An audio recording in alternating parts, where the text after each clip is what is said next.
ఇది నిజమా అబద్ధమా పక్కన పెడదాం ప్రస్తుతానికి. సో బయటకు వచ్చేసి ప్రచారం జరుగుతోంది.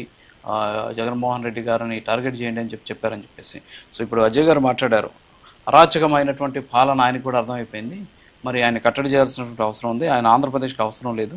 సో కాబట్టి మీరు వెళ్ళి టార్గెట్ చేయండి అని చెప్పేసి మోడీ గారు చెప్పుండొచ్చేమో అనేటువంటి అంశాన్ని ఆయన చెప్పినటువంటి ప్రశ్న. అలా కట్టాకార్తిక్ గారు కూడా మాట్లాడుతూ గతంలో మీ పార్టీకి సంబంధించి ఏ విధంగా అడక్కపోయినా సరే సపోర్ట్ చేశారు, అనేక అంశాల్లో మోడీకి అండగా నిలిచినటువంటి పరిస్థితి. మరి ఈ సందర్భంలోనే ఇలాంటి నిర్ణయం తీసుకున్నారు. సిబిఐ కేసులు కూడా అందుకే ముందుకు సాగట్లేదు. అతిపెద్ద దర్యాప్తు సంస్థ అయినటువంటి సిబిఐ కూడా జగన్మోహన్ రెడ్డి బాబాయ్ హత్యకు సంబంధించినటువంటి కేసులు కూడా ముందుకు తీసుకెళ్లట్లేదు, దీని వెనకేదో ఉంది అనేటువంటి అంశాన్ని కూడా ఆయన లేవనెత్తినటువంటి పరిస్థితి. ఏమంటారు సార్? ముందుగా ప్రైమ్ లైన్ వీక్షకులకి, ప్యానల్లో ఉన్న పెద్దలకి, రాష్ట్ర ప్రజలకి మీకు శుభోదయం. మానవుడే మహనీయుడు, మనిషే దేవుడు, సత్యమేవ జయతే. ఇక ఈ రోజు డిబేట్ కంటెంట్ ఏంటంటే, మోడీ గారు పార్లమెంట్ లో లంచ్ టైంలో తన ఎంపీలతోటి జగన్మోహన్ రెడ్డి గారి సోషల్ మీడియాని టార్గెట్ చేయండి అని ఆయన చెప్పినట్టు దాని మీద మనం కంటెంట్ మాట్లాడుకుందాం. మిగతా ప్యానల్లో సభ్యుల్లాగా అనవసరంగా అన్ని విషయాల మీదకి వెళ్ళి ఏమీ చేయలేక సాధించి సాడిపోసినట్టుగా మాట్లాడటం నా వల్ల కాదు. కానీ ఇక విషయానికి వస్తే, మోడీ గారు జగన్మోహన్ రెడ్డి గారు YSRCP party social media Andhra Pradesh లో బలంగా ఉంది, బలమైన పార్టీ, జగన్మోహన్ రెడ్డి గారు మనకు ప్రత్యర్థి కాబట్టి సోషల్ మీడియాని టార్గెట్ చేయమని చెప్పుండొచ్చు. ఎప్పుడైనా ప్రత్యర్థి పార్టీలతోటి మీడియా పరంగా కావచ్చు, విధాన పరంగా కావచ్చు, పరిపాలన పరంగా కావచ్చు, అన్ని విషయాల్లో టార్గెట్ చేసి మాట్లాడుకోవడం పరిపాటి.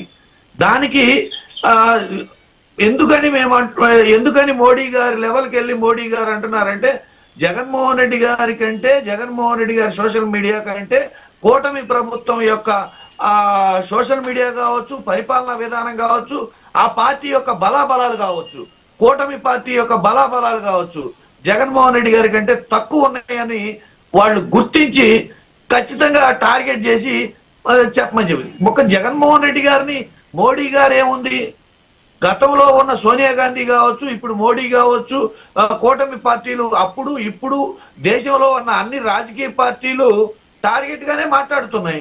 ఈ రోజు కొత్తగా మాట్లాడేది ఏముంది? కాబట్టి ఎవరో టార్గెట్ చేశారనో, ఎవరో మాట్లాడారనో మేము మా యొక్క బలాన్ని తగ్గించుకోలేము. మేము ఎవరితో మోకాలొట్టి వాళ్ళతోటి వీళ్ళతోటి పొత్తులకి వెంపర్లాడే పరిస్థితి కాదు. మేము మా పార్టీ పెట్టిన దగ్గర నుంచి భారతదేశంలో ఏ పార్టీకి లేని విధమైన హిస్టరీ మాకుంది.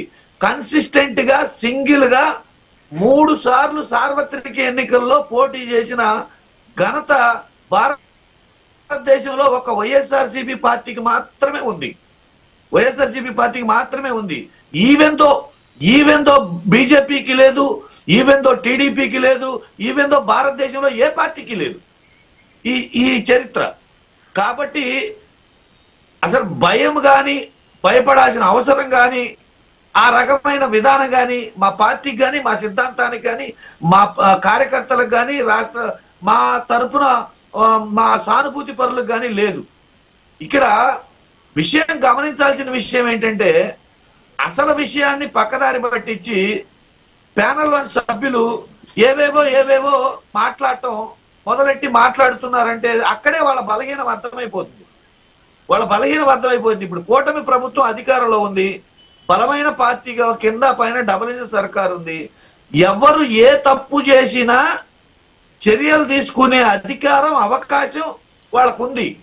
వాళ్ళు చర్యలు తీసుకోలేకపోతున్నారంటే, కోర్టులో కేసులు ముందుకెళ్ళట్లేదంటే, అప్పుడు కూటమి ప్రభుత్వంలో జరిగిన వివేకానంద రెడ్డి గారి హత్య దగ్గర నుంచి, అంతకుముందు జరిగిన మారణకాండల నుంచి ఇంతవరకు కేసులు ముందుకెళ్ళట్లేదంటే దానికి కారణం వాళ్ళు చెప్పే వాటిల్లో నిజాలు లేవని.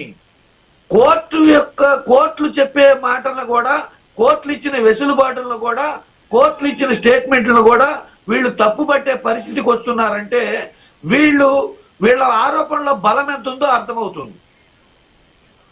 రామోజీరావు గారు మార్గదర్శి కేసులో ఎన్నేళ్లు ఆయన లోపలికి వెళ్ళలేదండి? ఎన్నేళ్లు జరిగిందండి ఆ విచారణ? చంద్రబాబు నాయుడు గారికి ఈ దేశంలో మొన్ననే ఒక సంస్థ జరిపిన సర్వేలో దేశంలో అత్యధిక కేసులు ఉన్న జాబితాలో చంద్రబాబు నాయుడు గారు 3వ స్థానంలో ఉన్నారు, ముఖ్యమంత్రుల్లో 3వ స్థానంలో ఉన్నారు. మరి ఆయన ఎన్ని కేసుల్లో ముద్దాయిలుగా ఉన్నారు?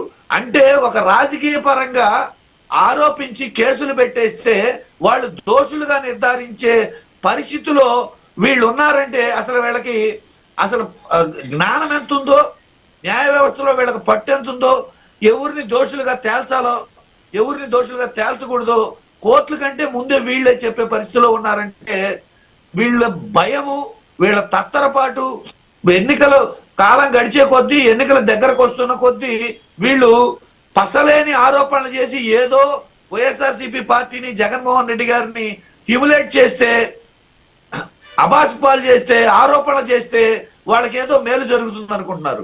నేను క్లియర్ గా ఒక మాట చెప్పదలుచుకున్నా. అయ్యా, మీరు పరిపాలనలోకి వచ్చారు, 3 ఏళ్ల పాటు మీకు అధికారం ఉంది, 1.5 సంవత్సరం ఆల్రెడీ అయిపోయింది.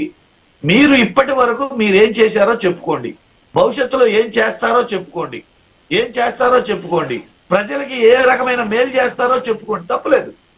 తప్పులేదు.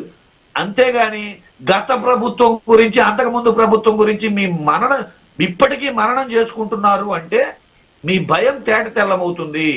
మీరేమి ఇంతవరకు పరిపాలన చేయలేదని అర్థమవుతుంది. మీరు ఇప్పటి వరకు రెడ్ బుక్ రాజ్యాంగంతో పెట్టిన కేసుల గురించే మాట్లాడుకుంటున్నారు తప్పితే మీరు పరిపాలనలో ఇంతవరకు ఏం చేశారో చెప్పుకోలేని పరిస్థితికి వచ్చారు. రాష్ట్ర ప్రజల్లో కూడా మీ యొక్క టాపిక్లను బట్టి, మీరు మాట్లాడుతున్న మాటలను బట్టి అసలు కూటమి ప్రభుత్వం ఇంతవరకు ఏమి చేయలేదు, ప్రజలకు ఏమి మేలు జరగలేదు అనే అభిప్రాయానికి రాష్ట్ర ప్రజలు వచ్చున్నారు. కారణం ఏంటంటే ముఖ్యంగా మీ యొక్క